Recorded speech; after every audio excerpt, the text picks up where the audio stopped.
You know, in all the time that I've been covering politics, and especially with the lead up to these 2018 midterm elections, it seems like most of the time what we end up covering is politicians who handle a situation or speak about a situation and end up with like a net neutral result at best.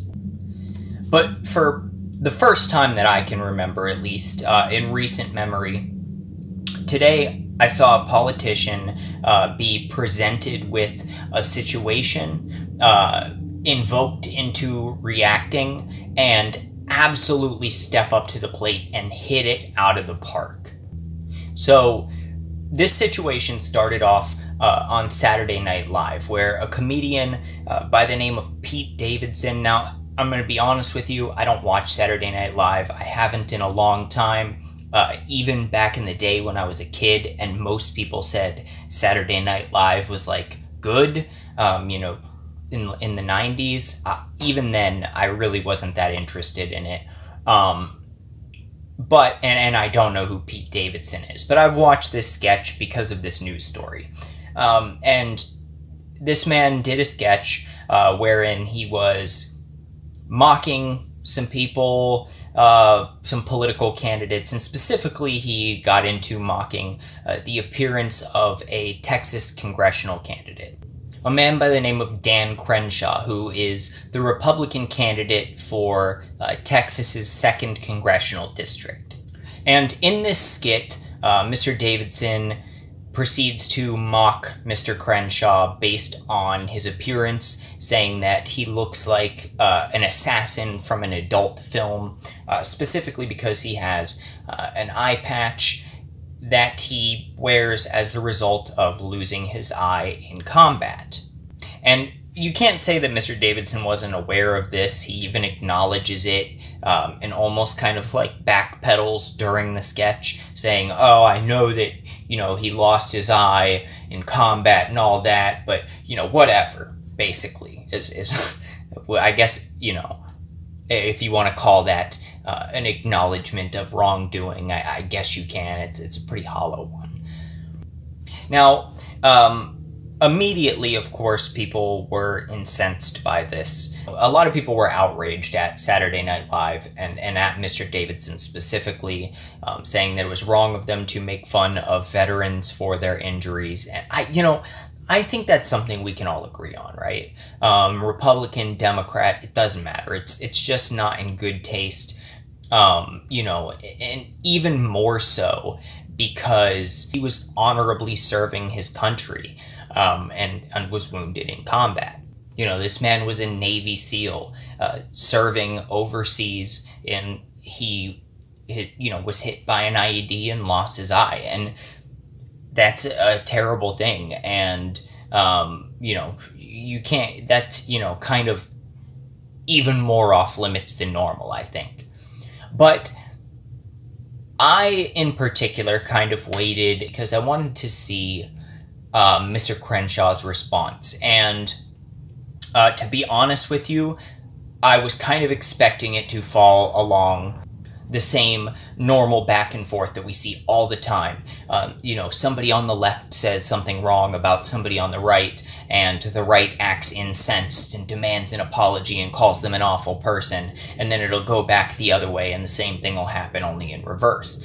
We've seen this over and over and over. And this is where, as I said in the beginning of this video, I really think that Dan Crenshaw absolutely smacked it out of the park. This was a grand slam home run with his response. So Dan Crenshaw's response was to say that he didn't want an apology. One of the things I specifically heard him say in an interview was that we needed to get away from a culture wherein every time somebody misspeaks, an apology is demanded. On Twitter, Dan Crenshaw says here, and this is a direct quote, I'm reading it right there off of his Twitter account. Good rule in life. I try hard not to offend. I try harder not to be offended. He goes on to say, that being said, I hope at NBC SNL recognizes that vets don't deserve to see their wounds used as punchlines for bad jokes. He also went on to, in an interview, say that rather than an apology. He said maybe since these people are getting so much heat, it would be a good idea for Pete Davidson and the writers or people who run SNL to pool together their money, and he said specifically the number $1 million, and to donate it out to charities for injured veterans and things like that.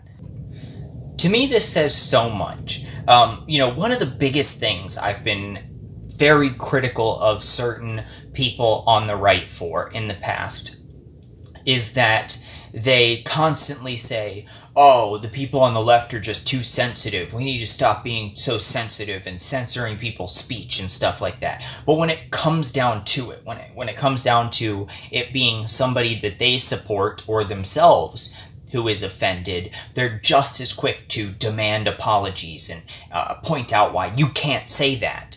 And that always bugged me so bad.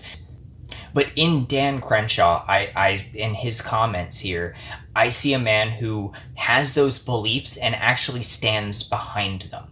When it comes down to a time, this is a man who says we need to stop being so sensitive. You can't demand an apology every time somebody says something that hurts your feelings. You can't go out of your way to be offended by everything.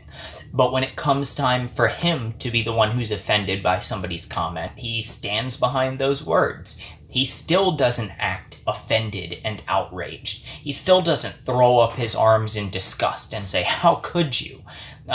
He's, if anything, understanding. And if anything, he makes the situation more about, recognizing the injuries of other veterans and things like that. And it also shows me a man who is secure in himself.